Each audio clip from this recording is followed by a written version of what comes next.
Welcome to the video recording of today's lesson, Unit 3, Lesson 8. I'm actually making this recording the day after we went over this unit or this lesson in class. So if you were not with us in class and are watching it now, you're going to have to take a lot of time to slow down and do lots of this on your own, because I used the entire 90 minutes to cover these 8 sections, and we actually only got through 6 of them. So here are the 8 topics that we talked about in class. You'll notice on our agenda that it says we were going to the Career Center to print our annotated bibliography. We didn't do that. I just decided that I could give feedback on the rubric for this assignment, so I will grade it from your uploaded annotated bibliography in Canvas. But I do need you, when you come back tomorrow, to complete the rubric. There's different parts of it, so I can get yours graded. Anyway, back to today's lesson. These are the 8 things that I will talk about in this PowerPoint presentation, really briefly. I started off class with an analogy talking about how a research writer is a lot like an attorney in a courtroom, whereas the attorney takes a case, frames it, presents evidence, searches out evidence, presents the evidence, and then finally makes a closing argument for jurors. You do that same thing as you prepare and write a research paper, so you can look at the same steps on the right-hand side of this PowerPoint slide. All right, so now with the 8 things that we're going to talk about today to make your research essay better, I included a graphic organizer in today's class resource lesson. So I want you to print that, and then as you're listening to this, pause this video with each section and do what I will tell you to do briefly that I explained a lot more in class. So this first set is writing like a researcher.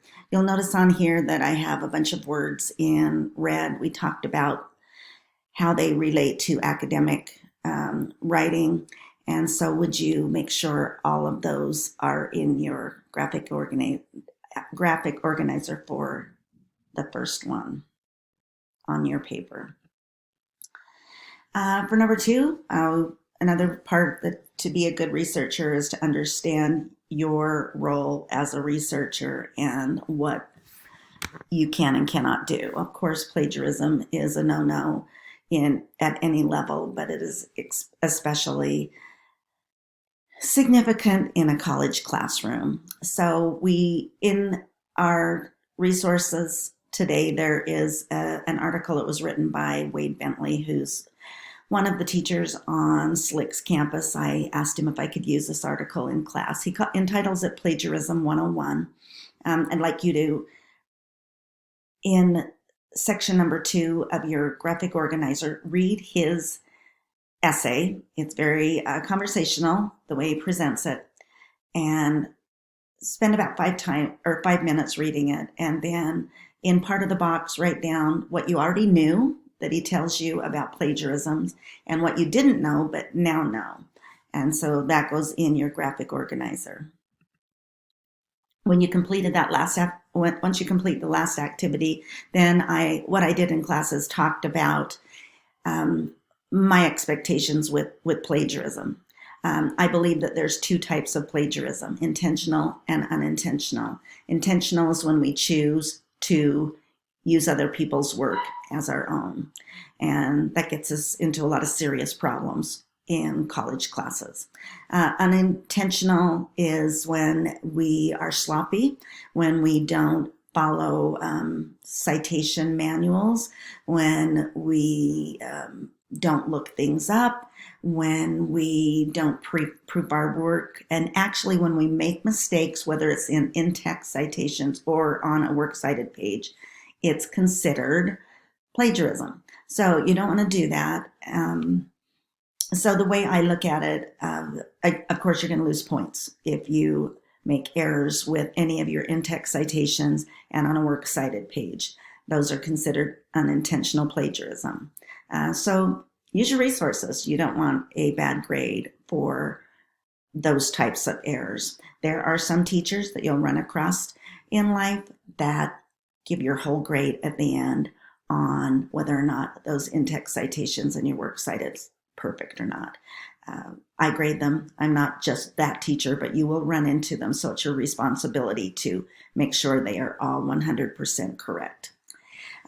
Intentionally plagiarizing is easy to spot for lots of reasons. I mean, I've been doing this for decades, and so I can spot those flaws quickly, and I don't want to run into that problem. So make sure the work is your work.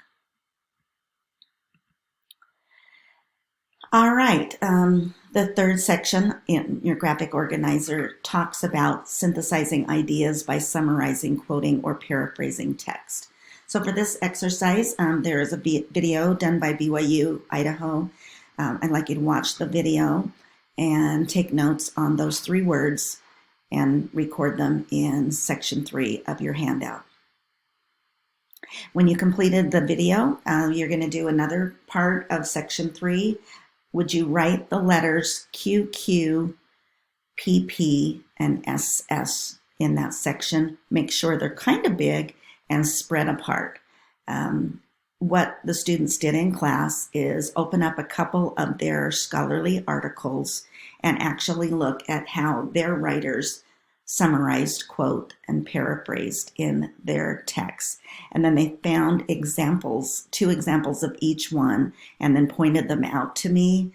And I came around with a stamp and stamped them. So that will be a 10-point assignment, along with all of the notes you take on your graphic organizer being a 10-point assignment for this lesson. So you can stop this video and do that same exercise, and then just keep the articles open to show me tomorrow in class. The next part is, it's not the next part, but one other thing I want to point out to you is, as you look at this, you can see it's in Latin, so it's nothing for you to read, but I want you to kind of look at each box as a developed paragraph in a research paper. The yellow is done by the student's own writing, and the purple is bringing in information from other sources. The first and the third box, not the best research paper. Of course, you have to use sources in your paper, but they shouldn't. If you're going to give more source work than you are your own writing, then we just as well read the original articles. So the second one is a better use of information. Notice the information from different sources is spread out through the paragraph rather than all in one place. And I also told the students that I'd like you to challenge you to try and use a couple of sources in each paragraph rather than just one source in a paragraph. All right, section 4. This is what we call sloppy research writing, dumb things that people do when they write research papers that make reading them so difficult for someone else. To illustrate it, there is a great article. It's entitled Annoying Way People Use Sources, and this writer, or this professor on campus, compares sloppy research paper writers like a person who's driving really slow in the wrong lane on a freeway. So when you open up the article on this link, there will be an introduction, and then the essay is divided into these different categories.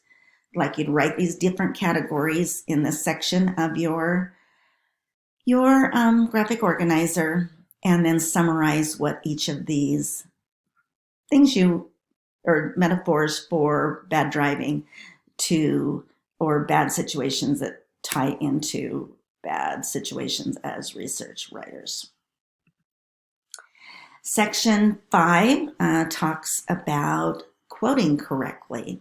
So I pointed out to students that, of course, in a research paper, you're going to use quotes. I want you to use both short and one long quote in your paper. And I explained the difference to them.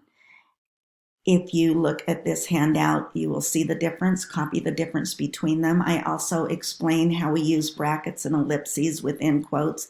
Those two punctuation marks are so easy to always get right because the only time you use them for academic purposes is in quotations. So copy that information as well. This one talks about continuing with quotations, gives you a bad example of how to add quotes and a better example. So rather than just dropping quotes in, like this week example, like writing something, then dropping in a quote and expecting your poor reader to figure it out, it's better to take chunks of a sentence and weave it into your own writing, like the second example illustrates. Pause this video right now, and there's a great resource here that talks about when you have to cite information for research papers. So watch that. This is a quick little graphic organizer I put together on when you cite or quote and when you have to cite. This is kind of the goldmine slide of all the slides in this PowerPoint. If I were you, I would write this slide number because it actually takes everything about quotes and using sources and everything you need to know about weaving them in and doing them correctly.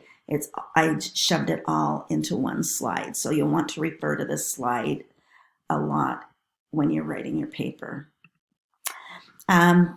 Finally, this slide is just like the rhetorical analysis essay. You want to use academic verbs to write your research paper. So here's some examples of them. That's not the only academic verbs out there, but you can find a list, but refer to lists like this as you're writing your essay. In class, we skipped this slide, so I'll just let you skip it. Number 6, we got to just barely yesterday, and we will continue with it tomorrow. This is slide number 18. It's another one that you would want to write in your notes because if you want perfect in-text citations, you have to always know what to do within the parenthetical notations, depending on what the source is. So here, it's pretty easy to follow, and you'll want to refer to this a lot. We're going to continue learning about this one in class tomorrow. So you can see that there are some other things that's going on here that we will talk about. I actually I postponed the homework assignment until after Wednesday's lesson since we haven't finished this entire PowerPoint. So that's all for today. So good luck.